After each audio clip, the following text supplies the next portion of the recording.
Welcome! My name is Elena Kundro. I am the host of the Vitality Hub podcast, a space to embrace all parts of yourself, align with your truth, and find new, graceful ways to navigate life's challenges. Over the past 12 years, I've been on my own healing journey of integrating my traumatic childhood and turning my illnesses into wellness. Along the way, I've earned a degree in health sciences, trained in various coaching and therapeutic modalities.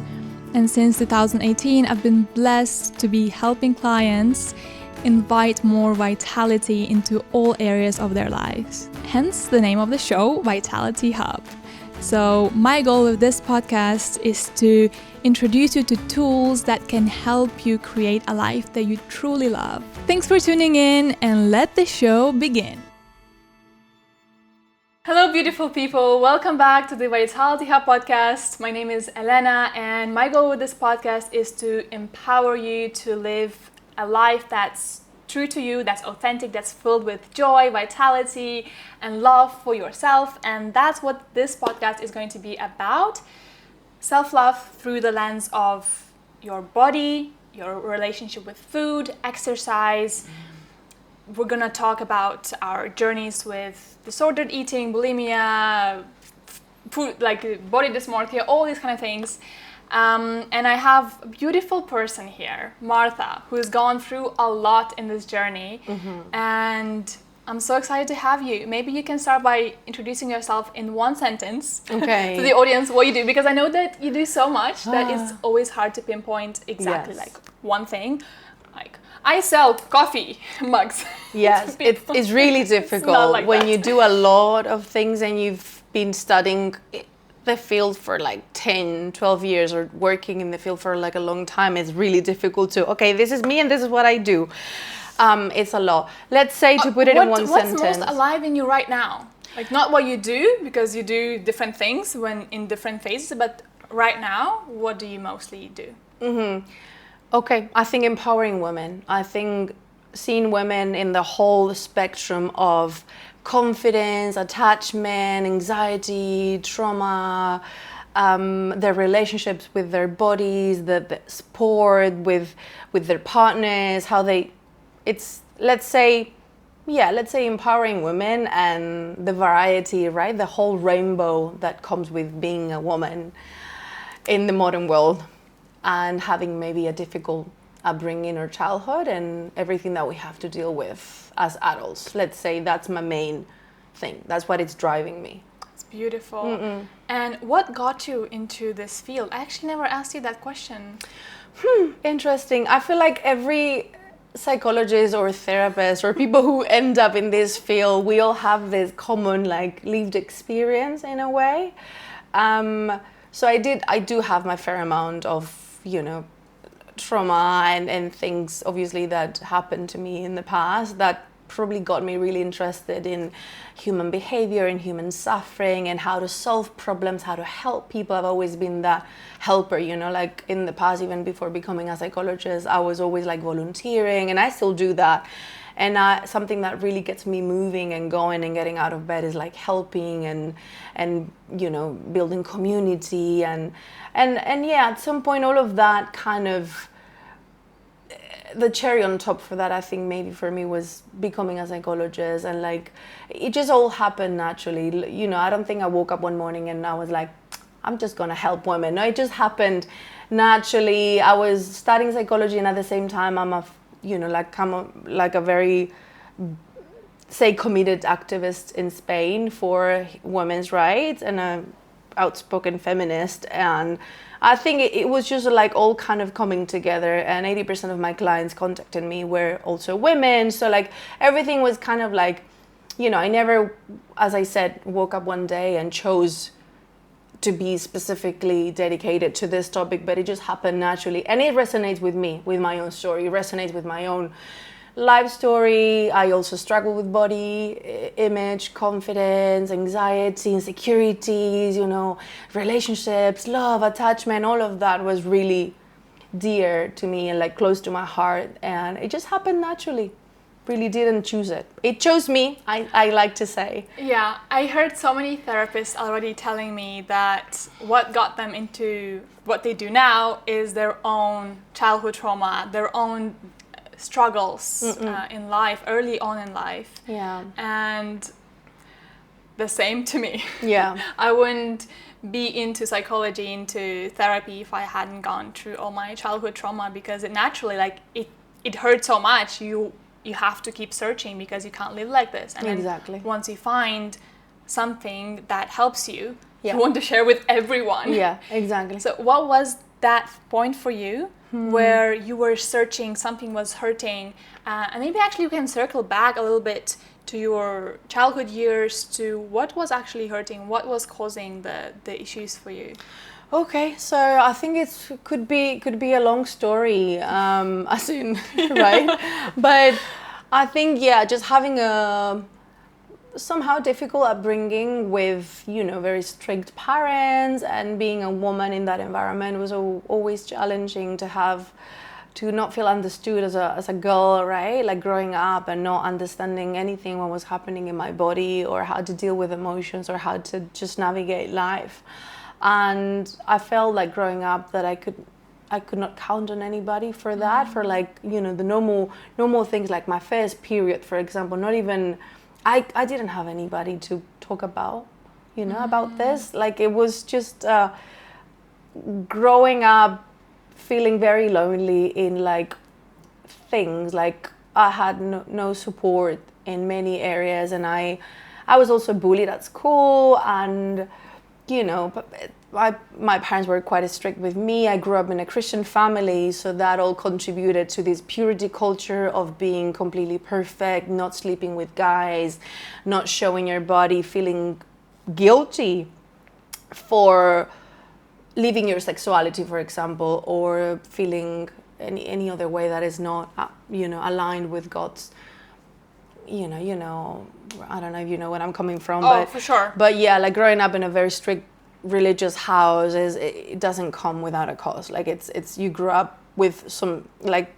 feelings of guilt and blame just for being in your body, like just just existing, or having a boyfriend, or flirting with a guy. That was like no, couldn't happen. Like shame. That's the word, shame. Like shame, I grew up with so much shame. Oh, I can relate. Yeah. Not only because of the religion, but because of how my family was. It was shame was just, I feel, in every fiber of my being, and now I'm still working with it. And internal family systems really helped me to welcome that in and not shield it and try to get it away from me. And that really allowed it. When we resist something, it persists. Yes. It's always the case.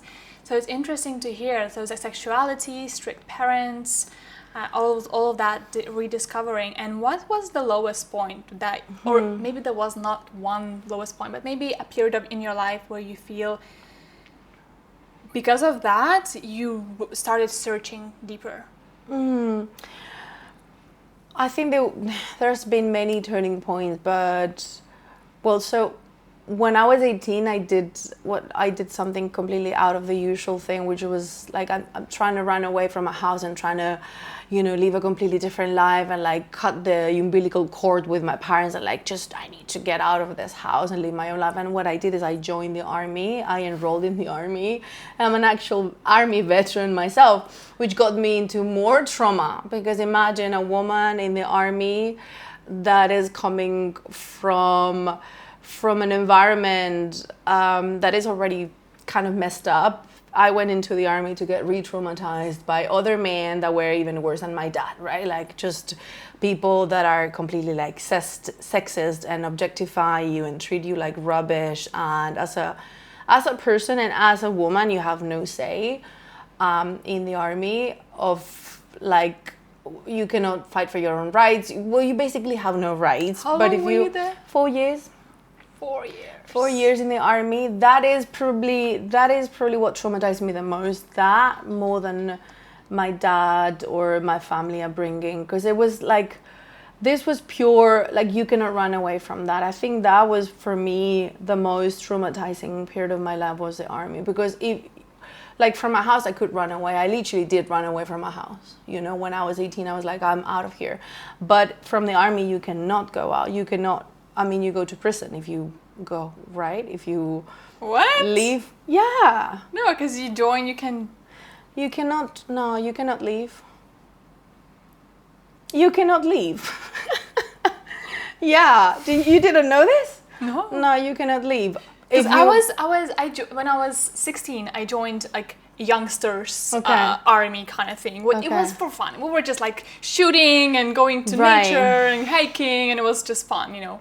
And I think in Lithuania, where I'm from, you can actually go out of. I mean, I don't know, but okay. Completely different, because this is the Royal Army. You're signing a contract with the Royal Army, and this is like you need to stay there. So who knew? Who knew? Really, it's so what happened is that obviously when I was at my lowest point, going through like really, really, really bad things happening, I witnessed sexual abuse in there. I witnessed many like abusive situations, always from men to women, which is quite funny, isn't it? You cannot escape. You cannot really report it to the police. You cannot do anything about that. You cannot talk about that. There's this saying that what happens inside of the army has to stay. Yeah, it's really, and it's a terrible environment as well, because it's also a Catholic one. So there's a lot of purity and morality, but also it's the background of it is really dark and twisted and rotten. Like people are doing like terrible things, but the mask, the facade is really like purity culture, and we're Christian, we're, you know, it's a purity institution and Oh my God, I can see now why you have such a sense of rebelling inside of you, because it's like, I have that too when I see such injustice. Because when I was younger, I wanted to either be a psychologist or a lawyer, because I wanted to fight for justice. Yeah. And then I realized to be a lawyer, you always have to be in this environment and always like so harsh. And so then I chose the other route, the mental health. Kind of fighting for what you were not able to have in the past, right? So what was kind of taken away from you, obviously. Yeah, it did make me a rebellious person at the end. It's like, what do you mean I cannot speak my mind? What do you mean I cannot have boundaries? I cannot just say whatever I need. I cannot have a normal life with normal human rights. You know, we were not asking for a lot. It's just having normal human rights, like to be listened. We were taught, like women, we were touched inappropriately. And I had a few friends of mine that got literally like sexually assaulted by officers, by men. I had a friend of mine who committed suicide, and this was all happening at the same time as I was there. So that did leave scars in me, and I had to go to therapy for this. And then this is where I got diagnosed with post-traumatic syndrome, because it was such an intense experience in such a short amount of time, and so many things happened, and I witnessed so many things in these 4 years that it really did left a scar in me. And at that time I was finishing psychology and started my master's, and you know, kept going with my training. So you were in the army and also training as a psychologist at the same time? I was my last, if I'm not wrong, my last year of the army, I was doing psychology online. So I started kind of like overlapping both, because I knew that I wanted to be out of there, and I needed some sort of like bridge to like, I needed something to get out. And it was also good as well, because my last year, you know, I had some excuses to, for example, not go on sailings or whatever, because I had uni exams, and these are protected by law, like you need to get permission, right? So it was good for me to have this last year in the army protected by the law, as in she's in uni, she has to have this like. And then when my contract was over, then I just went fully to training into psychology and just left the army behind, like it never existed. But then at some point I had to integrate it, right? Like I was like, this part of my life I just need to forget. But it was actually when I was in therapy that I needed to integrate all of this into my narrative. And it's a lot has to be healed. What kind of therapy worked best for you? What kind of therapies you've tried? So for me, the best one was DBT, dialectical behavior therapy, because I was in so much trouble. My life was just chaotic. Like I developed like the most dysfunctional coping mechanisms that you can develop from trauma. After the army that you developed your food disorders Yes. and body dysmorphia? Yep. Yeah. I think probably straight after that, I was like, I cannot pinpoint right now when, but looking back, I do remember like probably 4, 5, 6 years of my life where I was just in unhealthy, toxic relationships. I was struggling with body dysmorphia, bulimia, just feeling terrible about myself, suicidal, just everything that you can imagine condensed in a few years of my life. And I think at some point, probably 4, 5, 6 years into that, I cannot really pinpoint that, to be fair. Yeah, I did hit rock bottom with a major depression and the most suicidal I've been in my life, and I was sent to therapy. In that moment, I was training my master's degree, and my supervisor saw that I was struggling, so she sent me straight away. Wow, so you were studying psychology, and you also had so many problems. Yes, on the side, yeah. And it was when I was training in my master's degree to become a health psychologist for me, that was my turning point. I was at the psychiatric ward, and I was seeing like the amount of people that I was seeing with really huge clinical disorders and problems was just overwhelming, and it crushed me because I myself was not healthy. I was not fixed or healed or in a good place myself, and it did crush a part of me that needed to be crushed, to be fair. Some part of me needed to like break to be rebuilt again. So I was sent to trauma therapy straight away by my supervisor. She was like, there's something going on right now with you. You need to get this sorted. And so I did 6-7 months of DBT. This is when I was at my lowest. Like I've never been that suicidal, in that bad of a situation. And it worked wonders for me. We addressed a lot of my trauma. It was about integrating a lot of my love aspects that were kind of dissociated, like my upbringing, the army, everything was kind of different boxes, like I've lived different lives. And what she helped me with was to integrate all of that into one cohesive, like this is my life, right? And it was good. Like I've never, it was the best thing I've done in my life was to go. Maybe you can explain to the listeners what DBT looks like a little bit, because I think there's so many different therapies, the CBT, the DBT, the ACT, then the somatic, EMDR, IFS, hypnotherapy, so many. So a little bit about that. So DBT, the premise of DBT is that you're not broken, you just lack skills in life. So you're not skillful, you're not broken, you're just not skillful. So what happens is when you go through trauma is that you get robbed of the ability to develop like healthy coping mechanisms like boundaries, communication, assertiveness, like just normal things that develop in a normal environment. Like when you're emotionally validated, you can talk about your things, and like a human being that is growing up in a healthy environment will develop all these skills like social skills, communication skills. They will develop these things. Someone whose upbringing is kind of doesn't have all of these components, they are literally robbed of the ability and the opportunity to develop social skills, communication skills, emotional regulation skills. So they grow up with none of this. And how does that work? Like, what's the difference between the other, like CBT and just your hair a little bit on the mic. Sorry. So let's say DBT. DBT focuses a lot on that, on rebuilding the skills that you don't have and you haven't earned. So let's say you're lacking social skills, communication skills, emotional regulation skills. So DBT is about learning all these skills. So it's very practical. Let's say CBT, in my opinion, there's a lot of questioning and Socratic, methods, and there's a lot of introspection and stuff.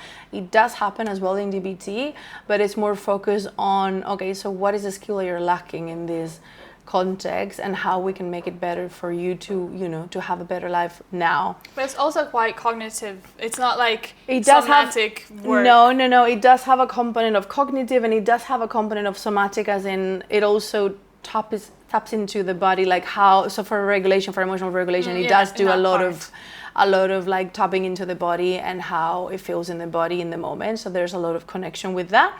Has a little bit of cognitive. Let's say it's called it's a third wave. CBT in a way, but it's more practical. It doesn't stagnate in the analysis of things, but it's more like, okay, let's do things to improve the situation now. What can we learn today? What can we do today about this?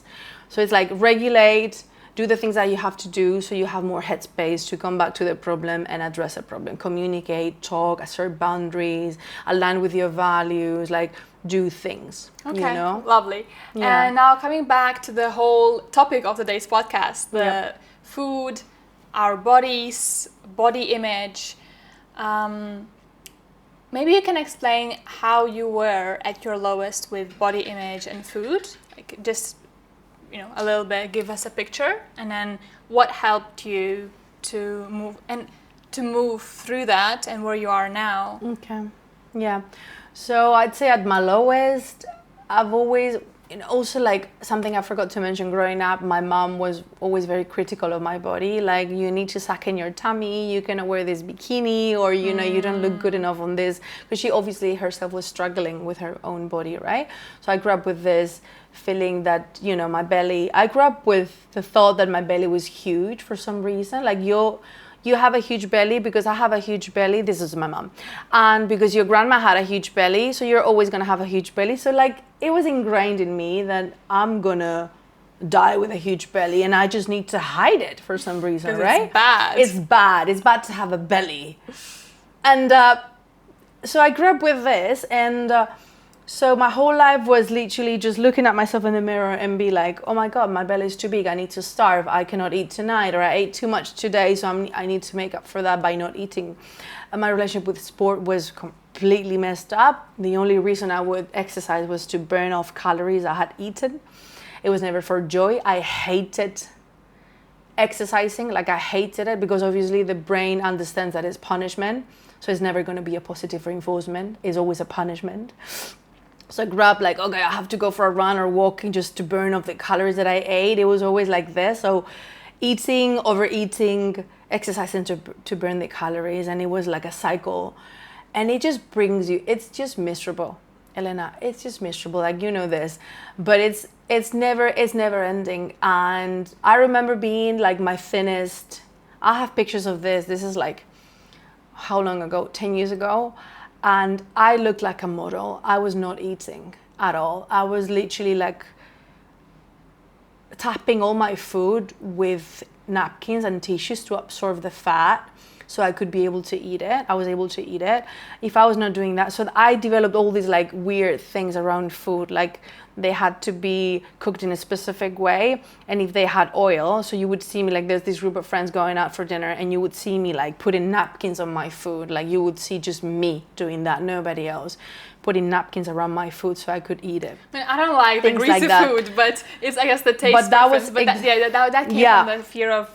And what I want to say is that it can look normal for people who are in that state. Yeah. Especially if they have people around them who are practicing the same things. Yeah. And, you know, girlfriends getting together and conjuring a new diet to go on, or, you know, I don't challenges. think anybody pointed that out as in, oh, this is bad. Like, no, I don't think I received any comment about, what are you doing, or no, it was normal and encouraged to kind of be obsessed with food and counting calories and so all of this. And then you go to the gym on Monday and there's this culture of, come on, I remember this pin class, the teacher's like on the back, it's just like, come on girls, let's burn the calories from the weekend and all this, and it's normal, but it is completely normal. Yeah, it's ingrained to lose control over the weekend, and then on Monday we have to burn it, and it's all this cycle. So obviously growing up in that environment, I never thought that I had a problem. I never thought that what I was going through was disordered at all. But I hated my body. I hated pictures of my body, my fat rolls. I hated... Even when you were skinny? Even when I was skinny, people used to tell me that I was like super fit and pretty, and I would not see that. Like the mirror for me did not reflect that. I was really skinny. Like now I look back on this and all my, like my abs were like showing, like everything. I was like really skinny. And I did not like myself either. It's funny. And in my mind, I didn't have the conception that I was skinny. Like I would go, I remember a day that I went to Primark to get a t-shirt, and the lady's like, oh, yeah, what size are you? I'm like, an L or an M. And she's like, no, you're not. You're an XS. I'm like, no, I'm not an XS. And she's like, no, you are. And in my mind, that wasn't the case. Like in my mind, I'm still fat. Right, I lost a lot of weight. Was that fast that happened, or? Yeah, fast. Yeah, sometimes it's hard to catch up. Yeah, and the brain didn't. With weight fluctuations. Yes. I hear from so many people that once they regain the weight, then it's really hard to accept themselves after they've been skinny. How was that for you? It took me a while. Like really, just my brain didn't catch up at all. Like I would get so many compliments, like, "Oh my God, you look beautiful. You look so nice. You're so But like really, my brain wouldn't compute that. I needed to keep dieting and... How fast did you regain the weight? Very fast, very fast. I don't even know. Like it was just boom like that. Like, because my diet was really restrictive. I was not eating, Elena. I was literally not eating. I was starving myself. And the moment you start eating again, and the moment you start like having a normal life with a normal amount of calories that is not for a toddler, I regained like 10 kilos in like, boom, 2 months. It's not sustainable. Yeah, I had Diets the same journey. do not I work. had the same journey because I was like doing all these intermittent fastings. For me, it all started with health because I wasn't healthy, and that was my lowest point because I had a lot of psychosomatic diseases, and I just was super repressed. And at some point I'm like, okay, I have to start looking, and the health got me into this. And I didn't realize that I even had any beliefs about my body because I never was, fat, but I always thought of myself as, like chubby, a little bit chubby. And some others wouldn't say that probably, but I always I'm a bit, I'm on the chubby side.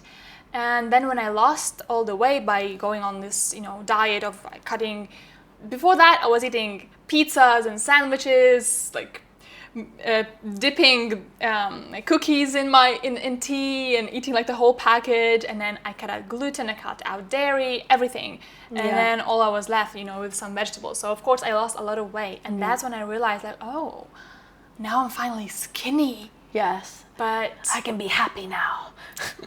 But I was still but now I need to get fit. Now I need abs. It's never enough. It's never enough. It's never enough. You can never win. You can never win. That's true. And it serves as an encouragement that people are telling you oh my God, you look great. It's just keep going. It's not enough. The race is not finished. Well, for me, actually, it was interesting that I didn't get that. Mm-hmm. For me, I got, Elena, what's happening to you? Why you lost so much weight? Okay. Something wrong? Because I'm very tall, so I guess on me it really shows if I'm so skinny. And my hands, literally, it was like this. Yeah, it was like this, and people were like, Elena, this is not healthy anymore. And I was like, oh, you're just jealous, in my mind. But I guess I feel like I was lucky for not getting those compliments of, oh, you look so good. Yeah. Because that would have made it harder. It's twisted because it's like you get addicted to that, and it's like, oh my God, it's what keeps you going. But it's just so messed up. And now I just remember when you said that your arm was this size. I remember that boyfriend at that time. He used to do this with my leg and be like, oh great, it fits in my hands. And I just got this memory right now. I completely forgot about this, but I have this memory of him measuring my leg, and he was like, wow, I love your legs because they fit in my hand. And it's like, wow, it's women, we get compliments for shrinking our bodies, for to be shrinking. as small as possible. Be as small as you can. Literally have the body of a teenager. Because then men feel more powerful. Exactly. Okay. Yeah, and just got goosebumps because I had that memory unlocked right now. That happens. Terrible.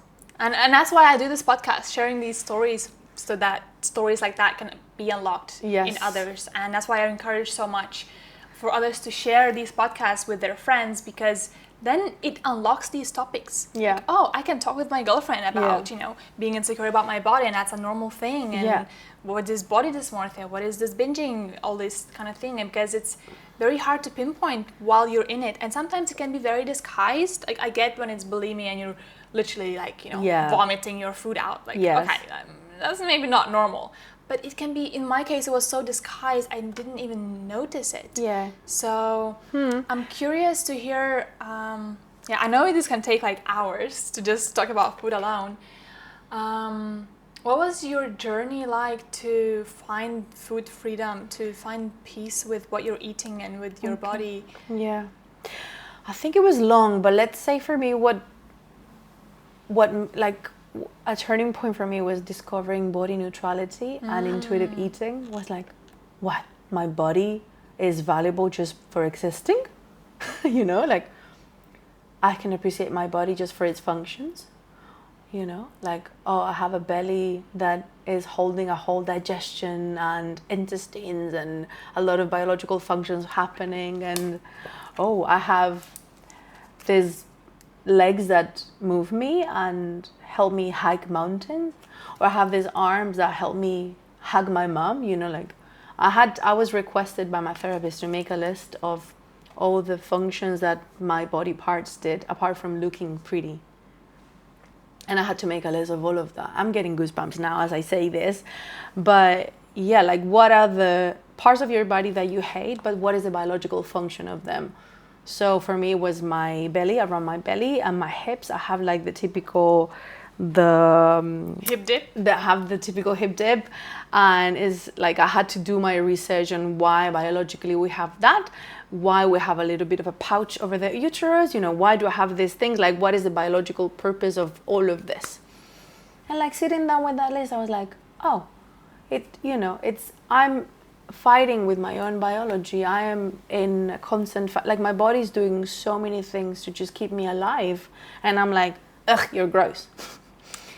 I so resonate with that. I even wrote down so I wouldn't forget to mention, because that was a turning point for me too. Yeah. I did not know that was for you. Do you know Thich Nhat Hanh? He's a Buddhist teacher. Yes.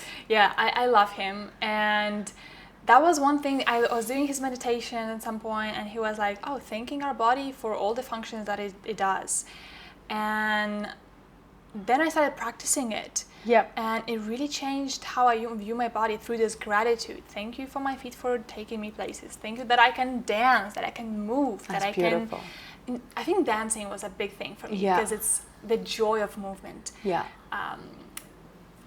Swimming and all these body-based pleasures that I didn't appreciate. And for me, belly was actually my hardest area as well, and still is at days like before period when it's more bloated. I still have to always remind myself, like before going to the gym, when I'm wearing tight clothes, it really shows, because when I'm wearing a dress like that, like I don't really care.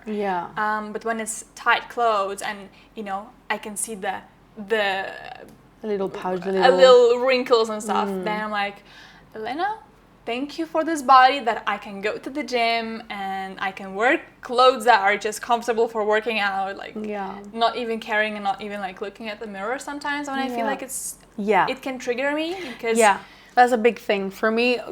Thanks for reminding. For me, when I'm having a bad body image day, not looking at the mirror, that's fine. You don't need, that's the thing for me with understanding, I don't need to look pretty. For what? For whom? For what? What is there's more important things about myself than my body, like the way I look is the least important thing about me.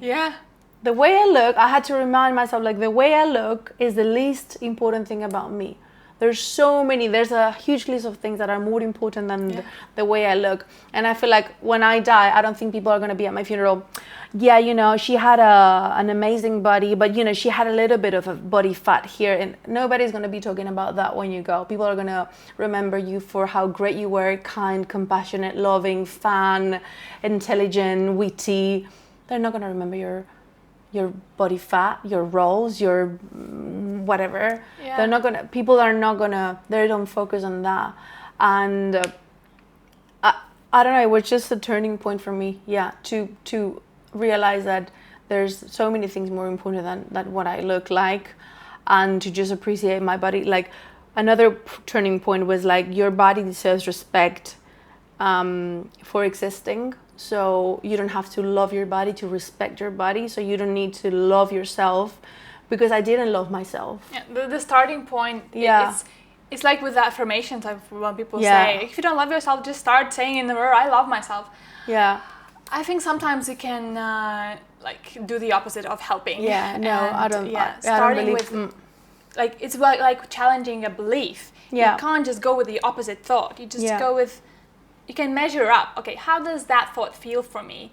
And seeing how far off can you go. So I love the body neutrality, you mentioned that. Yeah. And acceptance is a big piece. Acceptance was a big piece for me, like really, really, really big. This is what I have. This is the cards I've been dealt with, and this is what I have. And so yeah, the love. So there's this big obsession with, oh, love your body, love yourself. No, you don't need to love yourself to respect yourself. You don't need to. The starting point is never going to be from a point of self-love. I didn't. But it's from a point of, no matter if you don't love your body, you still need to respect your body. You still need to hydrate, to take care of it, to get proper nutrition, to not whatever I was doing to cope. You still need to respect your body. But I don't love doesn't matter. Doesn't matter. You go out in the street and you don't love a random person walking by. Do you kick this person in the guts? No, you don't. So this is the same, like with myself. Why am I kicking myself all the time, Like, I don't need to love myself to respect myself. And then with time, I think self-love is developed. I think now I can say that I do love myself and my body. But when I started in this journey, I did not. I found my body outrageous, fat, fluffy, blubbly, whatever you call it. And I hated it. And I could not see myself in the mirror sometimes. But I started the journey of, you have to respect it just for existing. You don't need to love your body to respect your body. And then the love came at some point. Let that soak in. Okay. I love that. It's, wow. Thank you so much for sharing that. I was listening to what you were saying and imagining someone who is dealing with body image and depriving themselves of food, torturing themselves with exercise, even in slight versions of, I need to burn off some calories. Yeah. And hearing those words that you said, you don't have to love yourself. You have to respect yourself. And that's one of the principles of intuitive eating, right? Yes, exactly. And body neutrality. Yeah. You go through all of these diet mentalities and like rejecting the diet mentality, looking at your food police, looking at your mind, like what's happening, how are you rating the food, why, and from all these steps, then comes the gentle nutrition where, okay, how can I respect my body right now? And that's why people think intuitive eating, if I start eating intuitively, at first you might be eating, all the pizzas and stuff, but then and then it will regulate. When you come to the last steps, you realize, does that make me feel good? Does that nurture me? Like, actually, it nurtures me while I eat it, but afterwards I feel really bad. Yeah. And after a few of those reflections, you realize, actually, you know what? Maybe today I want to choose salad because I feel light after a salad. Yeah. And sometimes there are days like, you know what? I want a burger. I want a cake. Mm-hmm. And I want a pizza. And that's okay. Yeah. And nothing wrong with that. Good that you mentioned that, because I can compare that to, when I'm teaching my clients in therapy to do, to learn self-compassion. They believe that if they are more self-compassionate toward themselves, they're going to become lazy. They're going to, be like too indulgent. That's the word I'm looking for. So someone who is very like goal-driven and they kind of rest and they're constantly like demanding things from themselves, when I'm trying to teach them self-compassion, they're like, Martha, but if I am self-compassionate, I'm going to become lazy. I'm going to fail my exams. I'm not going to perform well. And it's like, no, actually the irony is that when you're self-compassionate, you're going to, maybe at the beginning, you're going to be more indulgent, but in the long term, you're going to have way more benefits and you're going to be more able to perform better because you're going to be in a better mental health state. And I think the same with intuitive eating. Maybe at the beginning you might gain weight because suddenly you're not restricting anymore, you're eating everything. But at some point, if you're going through the stages of listening to what your body needs, your body is wise. You don't need to micromanage your body. Your body will regulate on its own. And it happens. So I gained weight, obviously. But then the body like regulates itself. And now, as you were saying, sometimes I'm feeling like pizza, but sometimes I'm feeling like a lush big salad with tomato, cucumber and olive oil, you know, and it's every day is different. Why do I have to stick to eating? People think that if they go into intuitive eating, they're going to be eating pizza and burgers every day, all day. That's not what happens. It doesn't happen. You get sick at some point anyway. So when I was recovering, I filled my pantry with all the chocolates and all the junk food that you can imagine. So I allowed myself to eat all of these things until I got sick, and I was like, I don't need to, you know, my brain doesn't need to obsess over these things anymore. Well, when you are mindful about what you're eating, because there are so many people who are living on this junk food diet. Yeah. And their base level is so low that they don't know how they can feel when they feel good. And that's why sometimes it's interesting to experiment. Oh, how do I feel when I eat a salad instead of a burger? Because I feel that can also be one of the pitfalls. People just are used to this shitty diet and they don't know how good they can feel, so they can't really even have that awareness to notice, like, oh, when I eat pizza I really feel like this, because they're always eating pizza, and I think that after a meal you're always supposed to feel like this. And so that feeling, that's an important part to mention. And also coming back to what you said about like the parts that once you allow that people are scared to allow themselves to live from this other place. And I just really resonate with that, because a lot of my clients, because I work with internal family systems, and that's the protector part. They become managers of our lives because at some point in the past we were criticized for not getting our shit together in school, for not performing, and we were really hurt, and that sensitive part of ourselves got hurt. And that's when we developed this protector part, which was like, okay, now I'm gonna manage everything, you're gonna be in order, everything is gonna be, you know, organized, I'll have goals, you go get stuff, because then you'll get a validation, then you'll get love, then you'll get approval.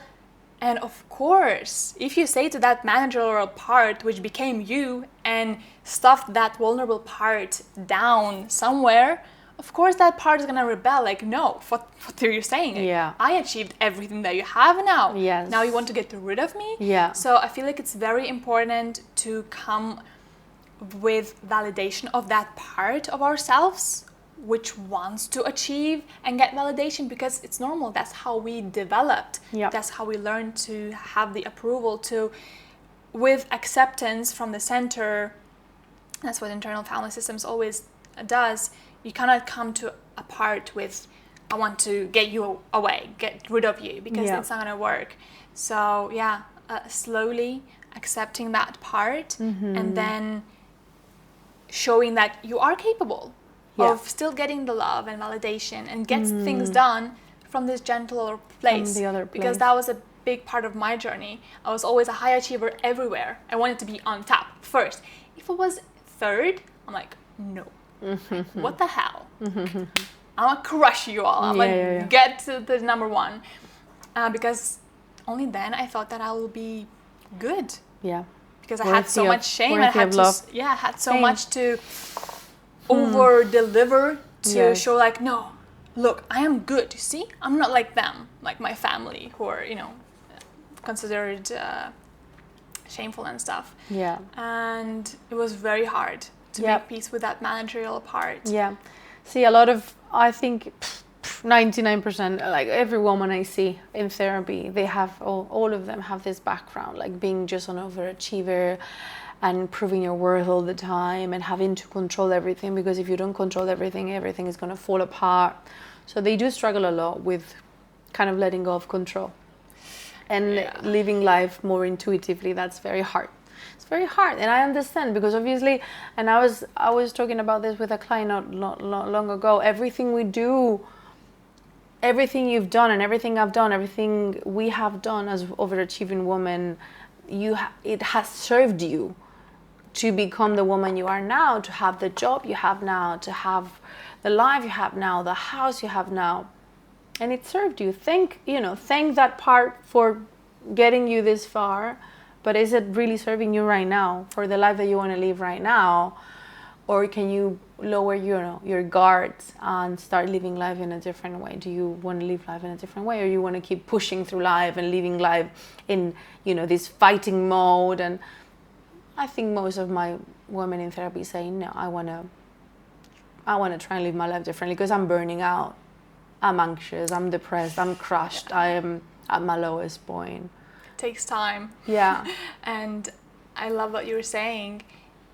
No behavior that we're doing is crazy or makes no sense or is illogical. Everything that we do, all the food disorders, the bulimia, the self-judgment, everything makes sense when you look at how it's serving. Like all the psychosomatic diseases, illnesses, like you get migraine when you have to perform or go do something because it's serving you in a way that you will have an excuse not to do it. And it's very easy to see it in this context. It's harder to see it in food disorder context. Yeah. Though it's like, comfort eating, I'm curious to hear about your own, and how you're working with clients.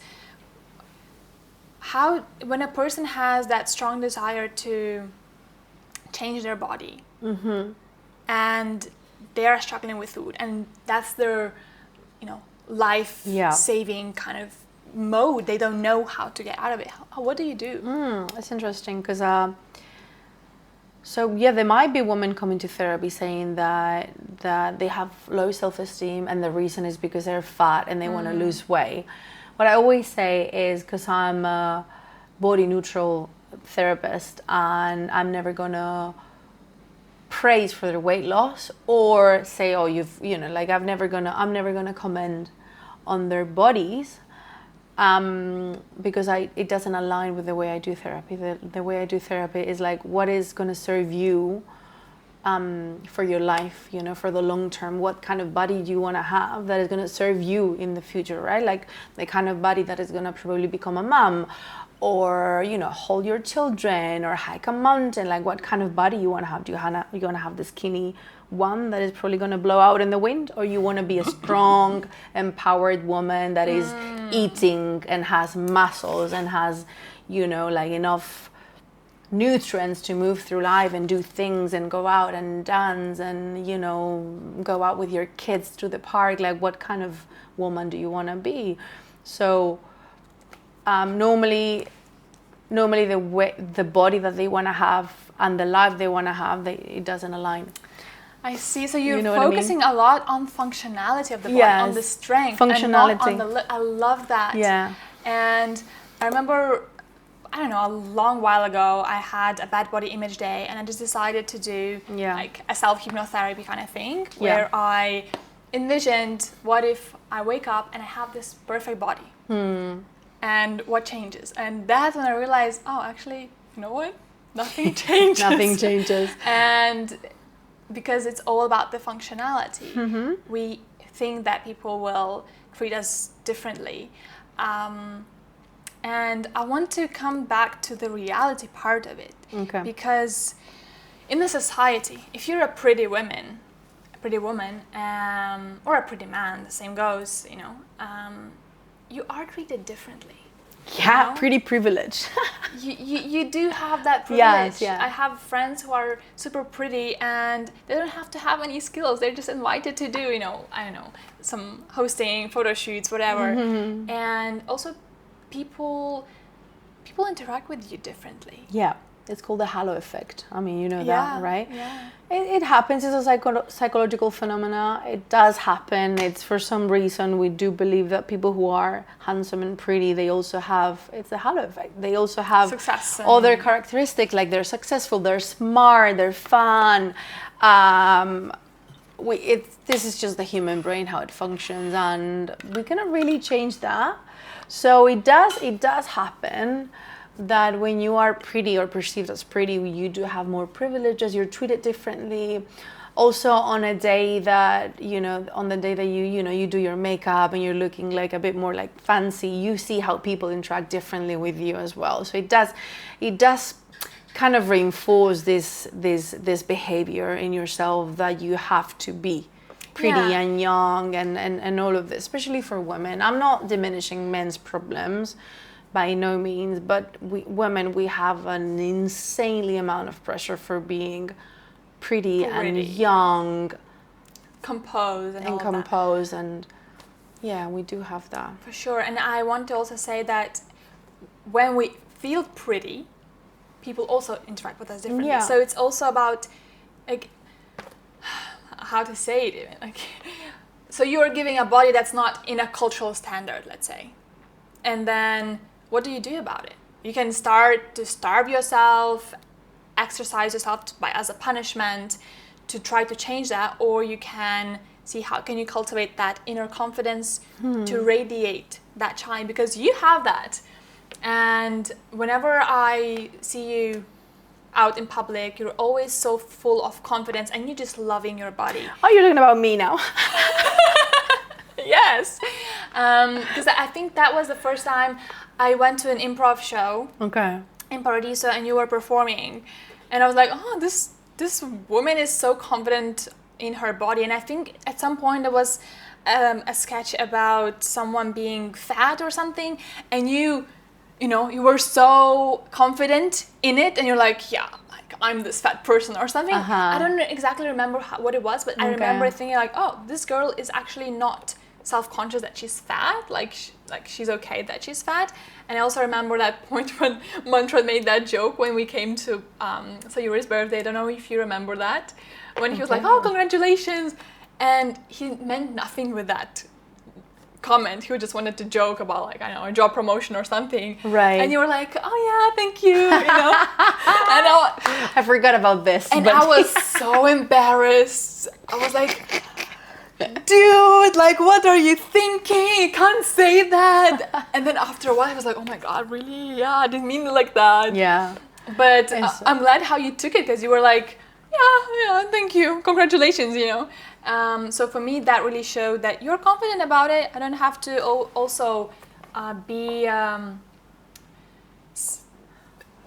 sensitive about how I approach this, because I know with some people who I notice that they're unconfident in their bodies, and I'm like, oh, I don't know how to, like, that kind of thing. Like, you have to be more careful. And with you, I feel like I don't have to think about that. You know what I mean? Yeah, I had to do a lot of work on that, to be fair. Because back in the day, if you comment about my belly, I would go cry in the bathroom, like, and then I would starve myself, like, like that would happen. But because I had to do a lot of work on that, as I was saying, in body neutrality and like really loving my body for what it does for me. Now I even like joke about that myself. Like, I know I have a big belly, remember my mom said, you're gonna have a big belly, you're gonna die with a big belly. And the way I breathe into my belly, I can make myself look pregnant. And sometimes I've done that just for fun. Like, I got a very good aisle a very good seat at an airplane. Sometimes I've done this. I'm not proud of this, but like I've faked to be pregnant in the past just to get a better seat and stuff like that. And I'm like super confident with that. Like, like I just, like if you joke about my belly, I'm going to be like, oh yeah, like I'm 7 months in and thank you so much. And, nothing would be out of, I'm completely at peace with that right now. And I can even joke about that. I can take jokes about my body now. I can joke about it, but it didn't start like that. It started with being super sensitive to criticism and rejection, and be overly like aware of how I look and how I look in public. And I wouldn't take my t-shirt off at the beach, and my god, my cellulite, this, that. But it's been such a healing journey for me, body neutrality. And as you were saying, functionality. Yeah, that is the word. That is what I focus on my work as a therapist. like everything, like as I was saying, like skills, like everything we do, like does it serve you? It doesn't serve you. So what you've done, it served you, but now it doesn't serve you anymore. Let's learn something new. So it's all about functionality. Like behaviors are not pathological. They're not good or bad. They're serving you or not serving you. Same with your body. It's serving you or it's not serving you, then you keep cultivating that. So yeah, for example, like the life that I want to live, which is hiking mountains, lifting heavy weights, dancing, going up and down stairs, swimming, running at the beach, the body that I want, so the life that I want to live and the body that I want are aligned. But if I was this skinny girl like 10 years ago that had no muscles at all, I wouldn't be able to live the life that I'm living right now, for example. Okay, I want to touch upon a few points you mentioned about the functionality. And I know there are people who are clinically obese in a way that's hurting their health. Like they need to lose weight for their diabetes, for their heart disease. And I feel like that's an area it's hard to navigate, because you want to be very careful about how you approach the body and the weight loss from the medical point, and at the same time to still achieve the health metrics that you're looking for. So it's quite difficult, I feel, and I think that focusing on the functionality and on your health, like, look, you're looking beautiful, whatever, like I don't care how you look, but your heart health need some help from you. And approaching that, have you had clients like that? I did. At some point I was in the how do you call it in English, bariatric surgery at hospital. I did have a rotation in that, and we were seeing people who were clinically obese and going through surgery to do the bypass in their stomach. Is it? Bariatric surgery, I think it's called. To cut out a the piece stomach. of your... It's called the bypass in Spanish. I wouldn't know how to say that in English, but yeah. So we did see a lot of... I have seen a fair amount of people who were clinically like completely obese and really like overweight. And obviously so there was a whole program going on for them with doctors and nutritionists and psychologists and psychiatrists, because you need to approach this in a multidisciplinary kind of way, because the problem is never one, right? They have a huge... Usually trauma is involved. There's a lot. Protect yourself. There's a lot going on. There's in this team they were like every specialty that you can think of in the medical field, we were there working with one person. So there's many things involved. It's not that, you just lose weight and that's it. No, there's a lot of psychological components. There's medication interfering. There's the hormonal part. There's just so many things going on for one person to arrive or to be in that point, right? It's not simple. Like fat people are fat because they want to be fat. No, there's just so many things. The human being is very complex. We're just very, very, very, very complex. So how to approach this is obviously very gentle, and obviously the bariatric surgery, that's another thing. If we want the person to lose weight naturally on a diet, for example, we would be aiming for like little amounts of weight, like I think it's around 10% each time, because you can mess up the metabolism forever, for example, and then it will be a longer problem. So it's the research right now says that we cannot really go on with this even with these patients, we cannot really go on restrictive diets, even if they're overweight, but it will create a longer problem. It will create a long-term problem in the future. It can't be very aggressive. It has to be longer term, smaller reduction of calories, and that's why those longer fasts sometimes are very detrimental, because people think, like, I have a person I know who just once a year goes on a 10-day fast, water fast, to lose the weight. And because of that, his metabolism is so fucked that he regains it all back. And then is in the loop for all kinds of weight loss supplements, everything, and it just every year he always has to redo this fast, and he loses weight, feels great, and regains it back, because it's not about that, it's about the long-term changes. The research in the literature has shown that diets do not work. Restrictive diets do not work. They don't work. They fuck up your metabolism. So I want to go on to the trauma and obesity, because I found working with clients who are on a larger side, on the BMI scale, whatever, usually when I go deeper through hypnotherapy, through IFS, we find that at some point in their lives, they had to be big to protect themselves, or to be bigger, stronger, to allow others to lean on them. A lot of times it becomes with like family members. They have to be strong to support their sister, or they have to be strong to prevent sexual abuse, because then men won't see them attractive if they're big. So that's sexual trauma. That's parentified children who feel like, oh, I need to take care of my family, so I need to be big and strong, so that I would have that layer, so it wouldn't touch me. Have you found that in your practice? Yeah, I've seen women sometimes choose on purpose to be unattractive. Subconsciously. So, subconsciously we choose to be unattractive. For example, I've seen women who've suffered sexual abuse. In the future, they become women who want to be invisible, for example, like invisible to men. I'm thinking about a person now. I'm not breaking confidentiality because this is a friend of mine. She would wear only black, loose, very like baggy clothes because of a sexual assault in the past, right? So it's like at some point, I just want to become invisible for men. I just want to be unattractive. I just don't want to be on the spotlight. I don't want to be beautiful. I don't want to be sexy. I just want to be completely invisible. Yeah. And I have seen that.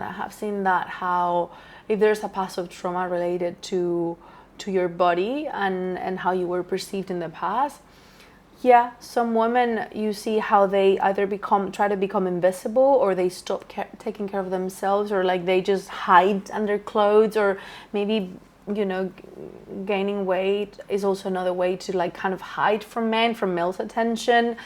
I think it's quite complex. I don't have a specific or straightforward answer about this, because I think it's quite complex, and it is complex. Yeah, but I have seen patterns that I have seen like some of that.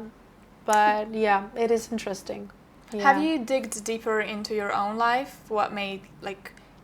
Was there something in your own story that made you feel like, oh, I need to be bigger or smaller to serve a purpose? Okay, so I think I always had to shrink.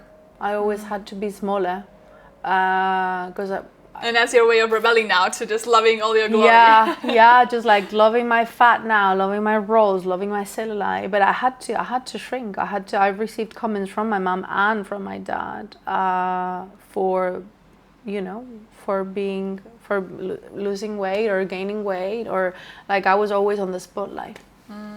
Always on the spotlight for anything. If I gain weight, they would let me know. If I lose weight, they would also let me know. So even from the very early years, you were very fluctuating with your weight. Yeah. Okay. Yeah, because I remember going on a diet as early as 13 years old. Same. Welcome to the fucked up club. 13, I think that was the first time I was literally starving myself. And I would fluctuate, like I'm talking about 10 kilos in a summer and then regaining back. Wow. Like I'm talking about impressive amounts of weight that I would lose. I remember, summer 2003, I was 13 back then. I think I lost around 10 kilos in a summer. Then the moment you start eating normal again, then you gain it back and 2 kilos more. Because of your set weight point. Then you go on a diet again, and then, I've always oscillated. I've always had that, like going on a really restrictive diet, then gain it back, and then again, and then gain it back. So I've never been as skinny as the first time I started. So you always try and come back to that point, but you're never going to be able, as long as you're intuitive eating, you're never going to be able to do that again. I'm never going to be able to have the body that I had when I started dieting, because that body doesn't exist. Like the body, the metabolic point of that, the set weight point of that body doesn't exist anymore. Also, you were a teenager. Yeah, I was a teenager, but now that metabolic point is like 10, 15, 20 kilos higher. It can never exist again. Yeah, I remember I would look at pictures when I was younger, and I would feel like, oh, if only I had that body. Yeah. And it's a point of understanding that you will never have that body. No, you will never have it again. As long as you want to be happy and live a functional life. Have a life and functional life, you can never have the body again. Because I was this is what I was. when I was 13. I mean, I was a teenager, but let's say the next time I starved, 21, 22, this. Like, you know, that when I was saying with my ex-boyfriend doing this to my legs, right? That body would not function in this lifestyle that I have. I dance a lot, I swim, I jump, I hike mountains, I lift heavy weights, I do CrossFit. How would I? Yeah, and also I know that it's hard to hear that. I once did a lecture on intuitive eating, and there was one woman who came thinking she will get answers for, you know, how to be slim and also not mess up her food, like her relationship with the food. And, you know, I was talking about the 10 principles, about the, you know, the tools, and she was like, I remember seeing her face and she was not happy hearing that. And what you're saying, it's also not a one size fits all. Some people can have that. Yeah. It's sometimes, it's very different. It's very variable. It's seeing what's your set point that you feel good, and seeing all the measures, like your health, your energy levels, your performance, your mood, to see in what way do you feel happiest. Because at some point during COVID, I also lost some weight. And then I realized, oh, actually, my mood is worse. My period is more irregular. Yeah. I'm feeling more anxious, more irritable. I have less energy. Because I wasn't eating at night, because I was like, oh, I'll stop eating at 5 or something. Yeah. And then I would be irritable. And then at some point, I ate later and I'm like, actually, you know what? It's not worth it. Yeah. The weight that I have now, it's not worth my emotional health. And it's a journey. It takes time. It's not as easy as, oh, hearing the podcast and, you know, oh, now I'm all good. It's years and years of process. For me, it took 4 years maybe to come to the point where now, and that's something that I want to ask you about, the bad body image days, you know. Hormonally, it's normal sometimes to wake up and be like, shit, I don't want to do anything, but everything is shit. And sometimes I allow myself to be in that state for a while until I feel like, okay, I've had enough. And then I have my tools to shift out of that. Exactly.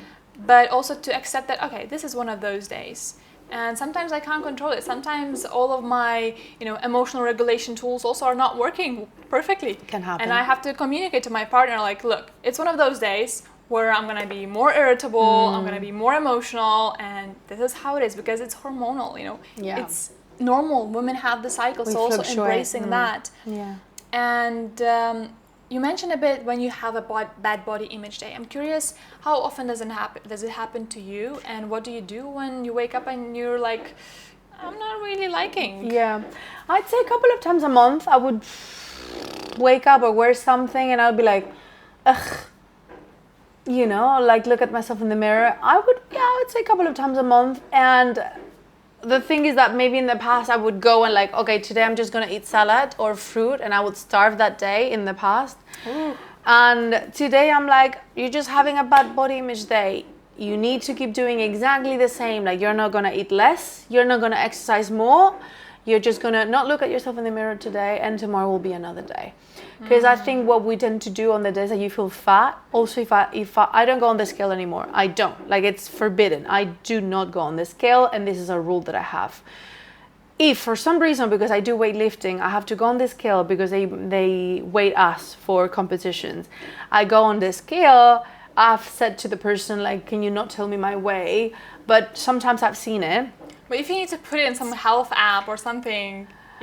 Yeah, or sometimes, you know, look, when I set up my Apple Watch, I had to put on my weight, and it's like, oh, okay, it doesn't have that impact on me anymore, but it used to have that impact on me. It can ruin your day, like on the scale, like, oh my God, look at all the, you know, all that I'm doing, and I'm just gaining weight all the time. So on those days, I just allow, like, everything is, I don't need to change anything. Like, I don't have to starve. I'm gonna exercise the same amount, gonna eat the same amount, and everything is going to be the same. Like, I remind myself that on those days where I feel like shit, I just have to put on like loosey or baggy clothes and just keep doing the exact same thing. I do not allow myself to modify any behavior. This is a rule that I have, that if I'm feeling ugly and fat that day, my rule is that nothing can change. Like, I don't allow myself to do anything differently. Yeah, if I did, I would eat less. Then the next day and exercise more, and then I would binge, and then I would So my rule for recovery is like, keep doing exactly the same things as the days you feel great about yourself. Just the same. Eat the same, exercise the same, engage with your friends the same, live your life with your values the same. Just do everything the same. Okay. Yeah. For me, one more thing that I also would like to add is gratitude journal of appreciating my body for what it does. Yeah. Really brings me like, amazing. Oh, you know what? I love you. Thank you for allowing me to Girl, we're here alive. What the heck? Like, I had this epiphany 2-3 years ago. I rolled my ankle. It was really bad, broke my ligaments. It was terrible.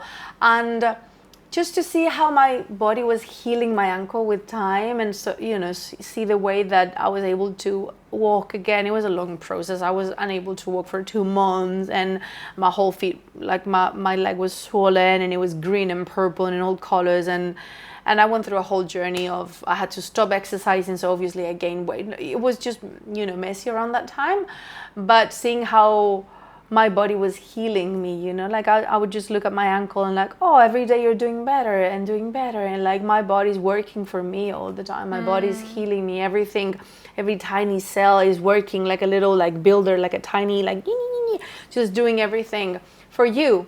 Because your body has one function, is to survive, is to heal you, is to make you live longer.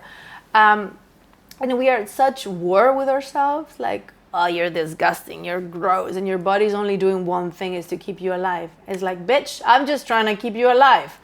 Yeah, well, I mean, coming back to that, what I wrote down is this whole Instagram thing. Because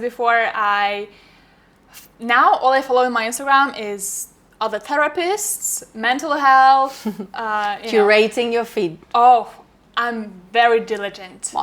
Will not allow. No, me too. And before, I thought I'm doing a good job for myself by following all these accounts for body positivity, embracing yourself, all these pictures, like not a before and not an after, where a girl posts, 8 a.m. and then 8:01 a.m. and how her body changes with different posture. And I thought, oh, it's good that I'm looking at that. But actually it wasn't. You know why? Because all of these accounts are fit women, are skinny women showing off how their skin rolls. Yes. And I'm like, oh, well, and then looking at me and myself in the mirror, like, oh. They're still normative bodies. Like, my body actually rolls. Like, yours is just like skin pinched. Like, what the heck? Exactly. And then they're like, oh, embracing, like, this body looks also like this. And I'm like, how dare you? And I couldn't find, I found like maybe 2 accounts that are actually on the chubbier side. Not someone who is actually, considered out of the overweight norm. in society. Because for those kind of people, it would be too much hate on the internet to post that. Yeah.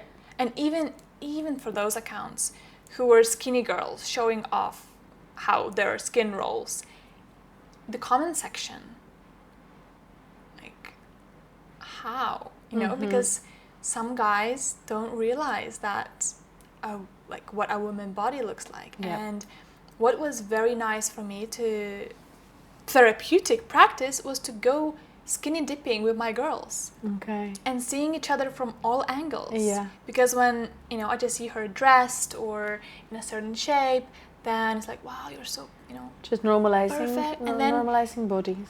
Yeah. And then you see like, oh, we have so many different shapes of breasts, so many different shapes of booties, so many different shapes of every part of our body, because up until then we grow up, not exposed to naked bodies. No. And the only naked bodies we're exposed to is in porn. And these are women who are literally just, that's their job, right? So that's the image we have of naked women, is actresses or porn. And boys also get introduced through that. And all the movie actresses are models, basically. Yeah.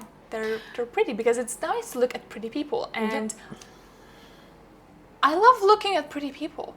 But when it's the only standard that we have, then you look at yourself and it's like, oh my God, I'm disgusting. I have cellulite. Yeah. I have hair I have hair in my nipples. I have hairy arms. I have whatever. I have hair growing in my chin. I have whatever. I have cellulite. I have pimples and dimples in my butt. I have stretch marks. I have stretch marks. Rolls. I have rolls. And then when I Skin do this, texture. yeah, Yeah. it's like, oh wow. And actually, these are normal things. Like, women have this. You know who doesn't have that? Babies and teenagers and girls. They don't have texture because obviously they're girls, right? Women have these bodies, and it's also, I don't want to go too into that, but like, it's this kind of like idealization of the woman body. It's actually, it's a bit pedo in a way. Like, it's just idolizing the body of girls. Like, who doesn't have stretch marks, hairs, texture? Girls. Yeah, that's true. Girls. Like, porn, there's some, if you go on, like, the most search categories for porn is like teenagers, schoolgirls. Men have been exposed to such an amount of women that are perfectly curated, no hair, no stretch marks, no this, no that, perfect skin.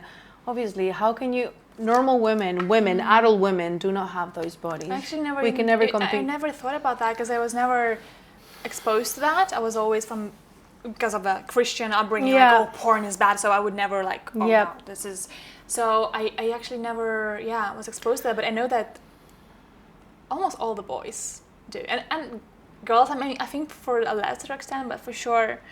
So this whole social media, and it's really hard. It's really good what you're saying. I also had to create my feed at some point when I went into this whole body neutrality, intuitive eating kind of journey. I literally unfollowed every woman. It's not like unfollow every person that triggers you, but yes, when you're recovering from an eating disorder, yes. I mean, and why wouldn't you? Why would you have people? Why do I want to open my phone to photoshopped, edited, perfect photo of a girl that has no stretch marks? I have them everywhere. No cellulite, I have it everywhere. No, again, I forgot about this. Hip dips. The hip dips, I have them. I've been always very self-conscious about that. And then I unfollowed all these girls that had like perfect bodies, and then I started following chubby, out of the norm girls with stretch marks, with belly rolls, with hip dips, with hairy armpits. I started following all of these girls as a message to myself that this is normal. This is what a human female body looks like, and it's supposed to look like this. Yesterday I saw a reel, and that's what now, previously after scrolling on Instagram, I would feel so bad. And my mental health would fuck up, because I would see all those perfect couples where men were treating them like princesses. Yeah. All of these, perfect curated lives in beautiful big houses, and then I would be like, oh, that's so beautiful. I wouldn't notice that after that, deep inside, a thought would start looping that, oh, You're comparing. Your partner doesn't bring you all these bouquets of flowers. You don't have such a house, you don't have such luxury or something. And then I would start feeling bad. I would start talking with my partner in a different way, treating myself differently, and very subconsciously. Yeah. And now that I did a proper curation of my Instagram, after each time I scroll, I feel so like, life is beautiful. That was beautiful. I feel so inspired. I feel so uplifted. Yeah. I feel so connected to my heart and to my essence, to spirituality, to God, to love. And one reel I saw yesterday was a girl looking in the mirror and being like, oh, I don't, and she's a chubby, and me here thinking that I don't like my chubby body, and then showing pictures from all the Roman Empire, statues of women, of all their curves, and also Marilyn Monroe, who's a, beauty standard in a way, of a charming woman, and how all of them had the curls, had the curves, and that normalization, and seeing how our culture shapes our bodies. And there are cultures where your fat is a compliment. It's very rare. But it's very different. It does happen. It does happen. It changes with age. Like in the 60s, you know, it was trendy to be like a bit more chubby because it was a sign of like wealth and that you had money and you could eat. And then in the 90s, it was the heroin chic with the super anorexic. Yeah, it was about same with the skin, the sunscreen, you know, the tan, like, the whiter the better. You have to be white, and then no, you have to be no tan. And it just, that's the thing. How can our value as women and human beings can be tied to something as impermanent and changing as beauty trends? It's like, we can never fucking win. You're too white or too dark or too thin or too fat, or you have too much of this, too much of that, or not too much of this or not too much of that, based on whatever, you know, age or culture we're judging from. But nothing is absolute. The only thing that is absolute is your body functionality. That's the only thing that can serve you here in China and in the Congo. Is your ability to do things and the way your body functions. And how you're feeling. Yeah. How you're feeling. Really focusing on how I'm feeling. Yeah, I think that's game changers for all the people who are struggling with how they're looking and sexualizing their bodies. Because I think it's a lot tied with validation seeking, approval seeking, and, you know, self-esteem. Girls, women thinking they will get more attention from guys when they're sexualizing their bodies. Because I was studying in the UK. I have sciences degree, and I stopped drinking alcohol when I was 16. So I never went to parties, but then I joined a dance society, and they had a Halloween party. And in Lithuania, with my dance club, we would have the most epic Halloween parties. So I was like, you know what? I'm going to this Halloween party. And then I came dressed as a vampire. And then I saw that actually everybody, like, the point was to dress as little as possible. You know, as, I don't want to say that word, but... say it, slutty. Like, all the girls, we are taught to dress slutty because it's for the male gaze. It's for the male gaze. Yeah. And whenever I listen to women saying, no, this is empowering, I'm thinking, would you do that if there was no men watching? Would you still dress like this? If your answer is still yes, then okay. But if there were no men around, in society, would we still feel the need to dress like that? I think we wouldn't, because we've been indoctrinated to serve the male gaze and the male eye, in a way. In a way, yes, and in a way, no, because I know that women gather together. I've not been there, but I know in Ubud they do, like, I know, women only, like, sensuality, lingerie parties or something. I don't know, for women to connect to their sexuality, because it's like a therapeutic way to connect to that for themselves. I don't know, actually. It's an interesting question that you posed. Would we still dress that way? Because it's nice to feel sexy with myself. You know, to sexuality. My friend is studying sexuality right now, and we have such good conversations. And she's like, women come to her saying that I'm very asexual because I haven't had sex for 6 years. And then my friend starts asking them, but do you still feel, you know, pleasure, sensations about sexuality? And they're like, yeah, I do experience that. And we tied our sexuality to the act of making love. That, I guess it's very convoluted. But what you were saying is that they feel empowered when they dress in a way that attracts guys' attention. And I think the empowerment comes from that I am attractive. So I feel empowered because I'm finally seen.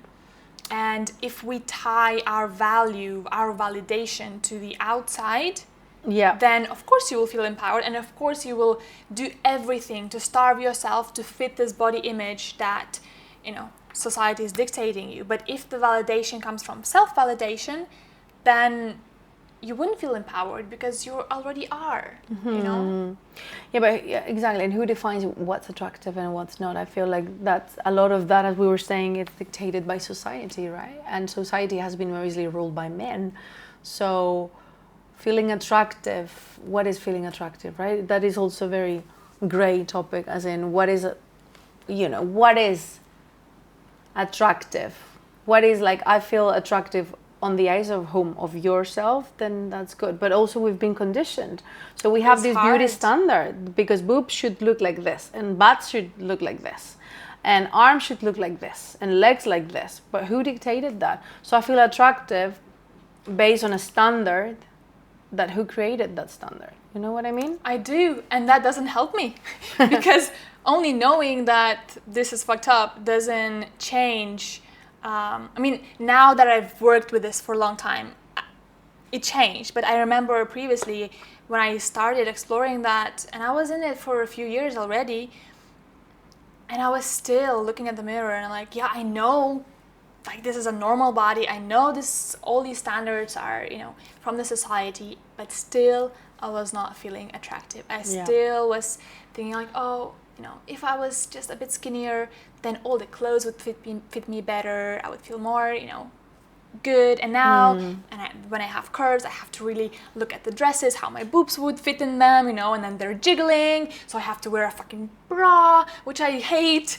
But then if I wear no bra and my dress is loose, my boobs are jiggling and everybody's staring. So, it's like, I can't just let my boobs hang. And at the same time, I can, but then I have to accept that I will be stared at. Because if a girl is walking towards me and her boobs are jiggling, I'm looking because it's attention getting, I guess. Not in the way that I'm attracted to the jiggling boobs, but it's something different. It's still like, oh, something is jiggling. Like, what's that? Mm-hmm. So there's a lot of rebelling inside of me as well. Like, why do I have to wear a bra and constrict myself? Mm-hmm. Like, I need to breathe and it's hot.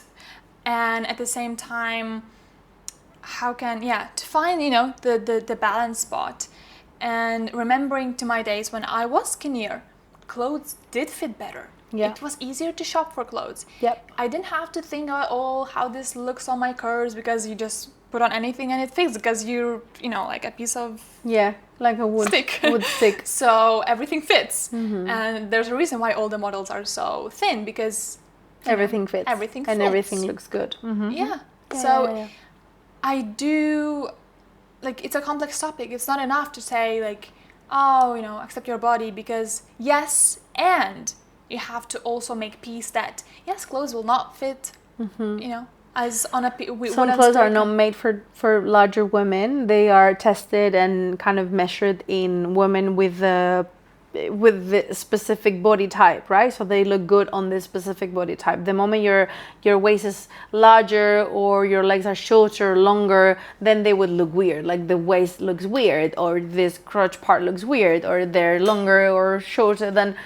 Yeah, so you obviously going shopping for clothes when you are you have a non-normative body is obviously a different experience. Yeah. But let me tell you one thing I just realized. I'm very tall.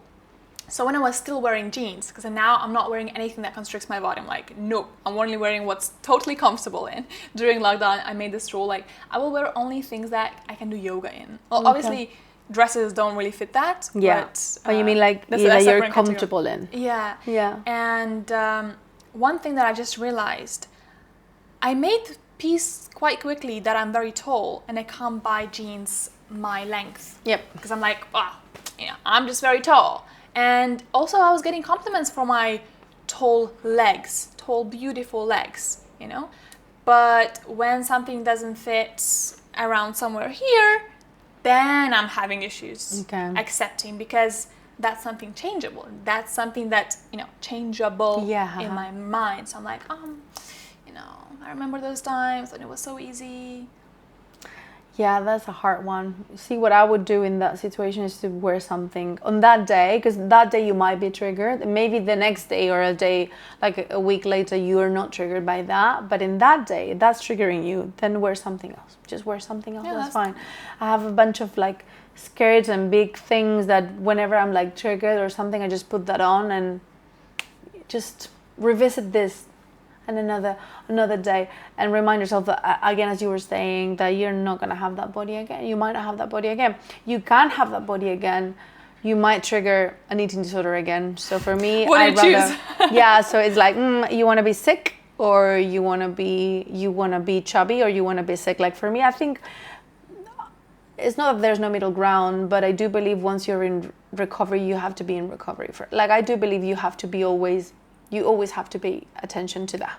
Not that you're always going to be sick, but I think for someone who's struggled with eating disorder, like anyone who's struggled with any addiction, let's say, you do have to be really careful with going into flirting again with a little bit of dieting, a little bit of this, a little bit of that. It's probably going to trigger you again. So just I think being careful with that again. And if something is going to trigger me again, I don't need to do that. I don't need to fit into this t-shirt. This t-shirt is supposed to fit me, not the other way around. So I'm going to put on something bigger or buy a bigger t-shirt. And that one, I'll give it to charity, for example. So something I did is anything, like we hold on to clothes, like maybe I'll fit maybe in next summer when I lose weight. No, I just gave all of that shit to charity.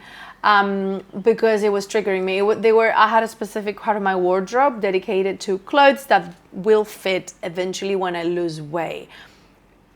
I never use them, right? I would use them and then never be able to use them again, right? So like had a bunch of like different sizes, and because of all the times that I gained weight and lost weight and gained weight and lost weight. So like so many clothes there that would not fit you anymore, and you're holding on to them. It's hard, especially if it's a favorite piece.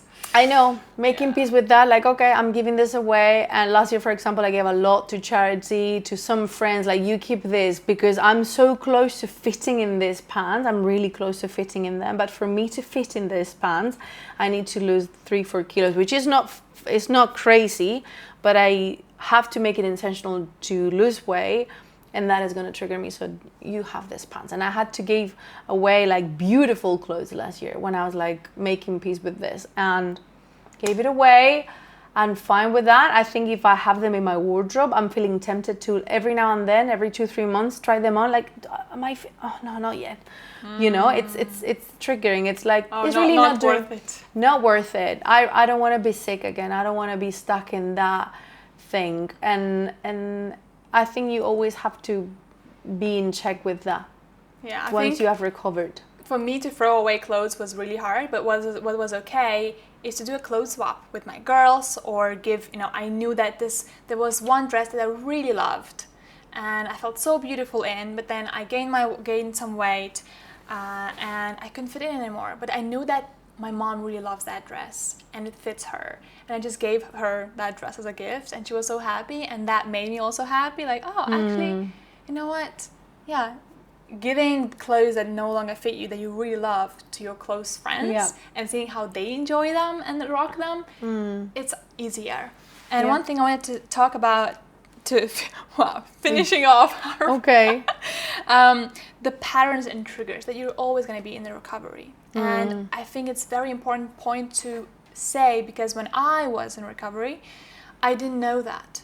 I thought that at some point I'll be done, over, and that's it. And I reached the stage like maybe 3 years ago where I was feeling like, okay, like, I'm good. I don't have overeating anymore. I don't restrict my food anymore.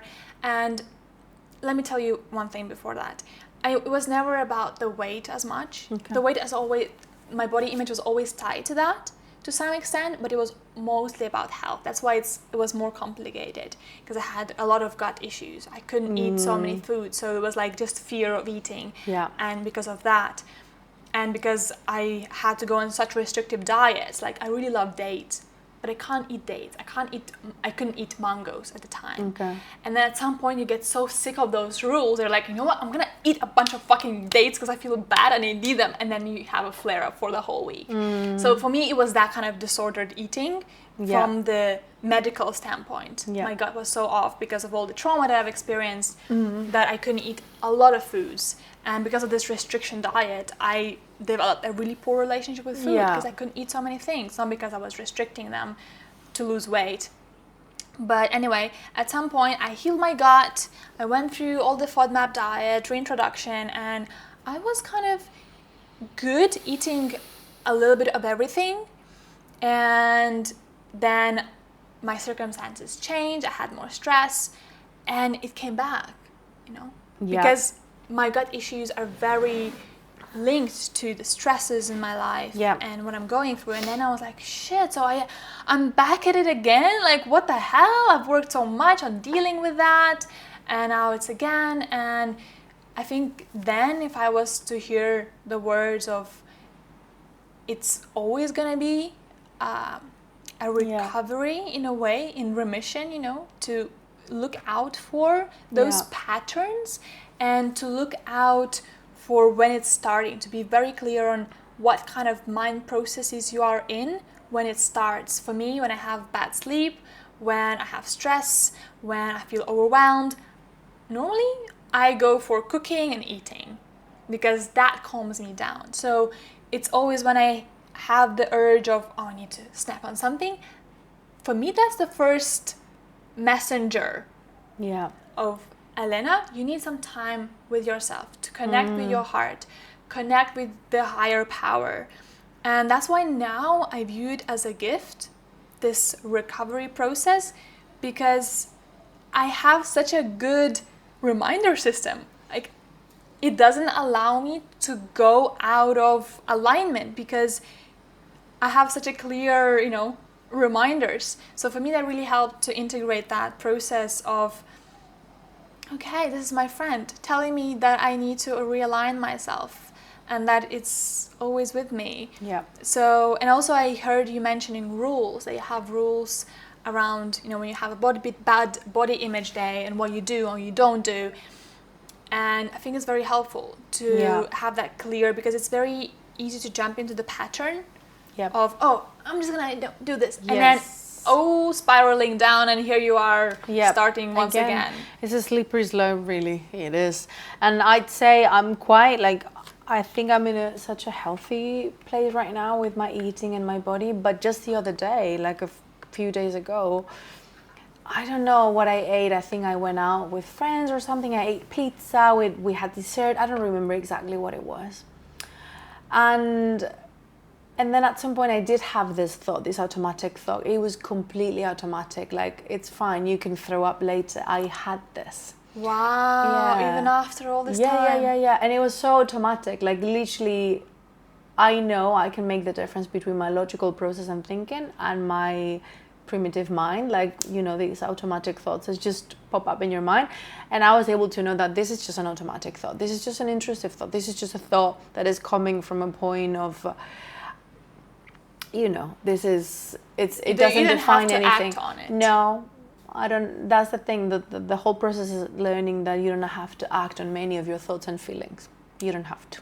So that's the power, is like getting distance from them. So yeah, I do remember having this thought. I don't know exactly what triggered it, but something did, and then it was like, you're fine, you can always throw it out. And I was really surprised, like, wow, hi friend, you're still here 10 years later. I'm never gonna act on you again, but hey, hello.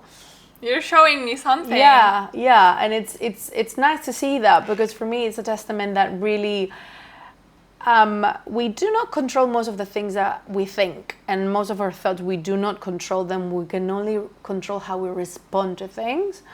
And this I say to my clients all the time, like, oh, Martha, why do I have these thoughts? Like, and I share with them, I have these thoughts too. My mind and your mind are no different. I just don't act on them, but I have the same thoughts. Same when you think, like, I just better fucking not exist, right? Like, I just be better off dead, right? When you're suicidal, you just don't act on these thoughts. But everyone has these thoughts. And someone who is in recovery or has recovered, I do believe now and then something is going to show up and is going to try and trigger you. And I do believe with the right triggers, because this is like a road that has been traveled before, and even though there's no cars anymore, there's still the wires, the electricity, the path, everything is already there. So when you travel the road again, it's all going to come back. It's a pathway, it's a neural pathway that is but it's going to be traveled. way less. It's different. Obviously, it's different, and you're gonna catch yourself way earlier. And obviously, if I was to follow on, this thought and like, oh, go home, and I would catch myself and be like, what the fuck are you doing? I know, but it's still gonna like trigger a response, obviously. Yeah. So I think, checking on that and being aware that I think once you've had an eating disorder, you always have to be careful with these things. Doesn't mean that you're always going to be sick at all, but you always have to be careful with not going on strange diets again, not but especially following when any... you're having a hard time Yeah, in other areas of your life. exactly. Like you're doing that to cope. Like if you want to go on this new way of eating and it's coming from a healthy place in yourself, then do it. If you're gonna enroll in a diet on a day that you feel like shit and ugly, then it's probably not the best thing, you know? So it's probably checking with yourself, like, where is this coming from? Is it coming from really being triggered, or is it coming from, oh, I want to start eating healthier? Like I started eating healthier not long ago, as in I'm just going to use olive oil because I've realized that actually all the oil that they use here in Bali, it's super inflammatory and good. You know, but it's coming from a place of like, I'm going to take better care of myself. Not about I'm going to lose weight, I'm going to shrink, no, it's like, how can I nourish my body better? How can I take care of myself better? I think the questions that we ask form how we live. So if we ask ourselves, how can I better take care of my body, then we won't think, how can I shrink? If we ask, how can I take care of my mental health and nourish myself, we won't have to run into the food to comfort ourselves because we will have other strategies. Mm-hmm. And it's always about that preventative point, right? Where we notice when something is going off guard so early on that you don't even go to the place where you think, I don't want to exist and I want to destroy myself. You can catch early on. Yes, I agree. That's, again, with time, with work, I think that's where your healing looks like at some point in the line is like, oh, now I can catch myself having these thoughts. Before I would like catch myself when I've already done it. You've done it, yeah. I've already done it, but now it's like, oh, I can catch myself before I do it, or like in the thought process. It's quite early stages. And I also want to acknowledge how difficult it can be. I know I had so many nights when I was like, what the hell is wrong with me? Like, I'm just so damaged, irreparable. Because it feels like a very lonely journey, because you don't see the eating disorder on the outside. You maybe see when the body fluctuates somebody's weight, but most of the times with binge eaters, their weight isn't fluctuating as much because they're starving themselves. Yeah. So they compensate. There's a lot, and I am feeling very gifted to work in this mental field, and also I worked a lot with nutrition before, and I see all of those patterns in the clients, and if I wasn't in this field, I would never know, because I wouldn't be able to hear people in those life stories. So just acknowledging that we're all going through so much, we all have so much inside, all the traumas and everything that we've gone through, and just that's what connects us. It's not, I think it's important not to feel alone in this. Mm-hmm. And to... Yeah, I think this is why, sharing these stories with other women and connecting to other women. For me also in therapy, to know that literally every other client is struggling with the same. And when I share with them that that's normal to experience as a woman, like I've experienced this as well. And when they hear that from a therapist, they're like, wow, I mean, even my therapist struggled with disorder eating or eating disorders. Like, it's literally 80% of women that I've found in my life and I've met in my life, they have struggled with this. So it's a human experience, normal experience. Let's normalize it. Let's talk about it. Let's get in circles and talk about how society has fucked up women big time. And let's see how we can heal together. I think it's beautiful. I find that's my calling in life at the moment, to help other women find that way, because for me, I was completely lost. And thanks to therapy and to the right tools that I had in place to recover and heal, I was able to get out of that. And I know that therapy saved my own life. Like, I don't know, I was just literally on a point that I was suicidal. So I don't know right now, if I didn't have those skills of not acting on impulses, not acting on emotions, I don't know if I would be here.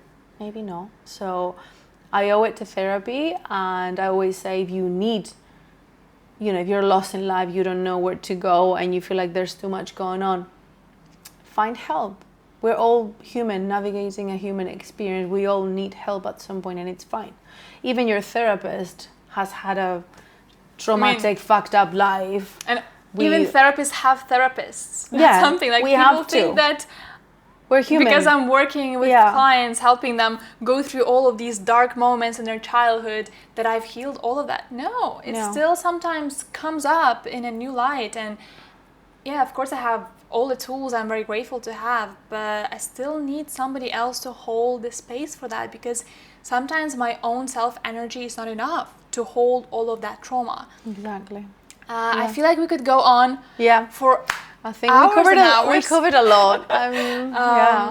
It wasn't something very maybe practical to apply, but in this kind of field, I feel it's very individual. Okay. And what's needed is those different perspectives and other human stories. So thank you for sharing that. Thank you for having me. It was beautiful, really beautiful. One last question I ask all of my guests is, because this is the Vitality Hub, I ask, what is vitality for you? What does that mean for you? Okay. Vitality for me is being able to do all the things that make me feel like aligned and living a life with purpose, like doing all the things that I do, like, you know, being with my friends, dancing, you know, lifting weights, like all the things that really fill my life with joy, moving, giving back to communities. Like, that's vitality for me. It's living a life that is aligned with purpose, with values, that is meaningful. Yeah, that. Beautiful. Thank you for sharing that. Thank you for listening to the end. It shows you really care about your well-being.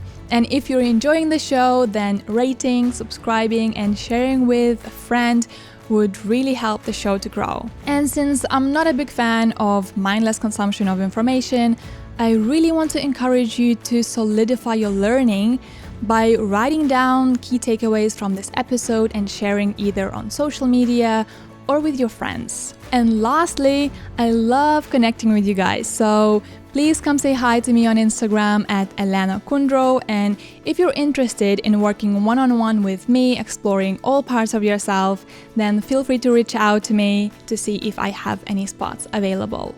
Until next time.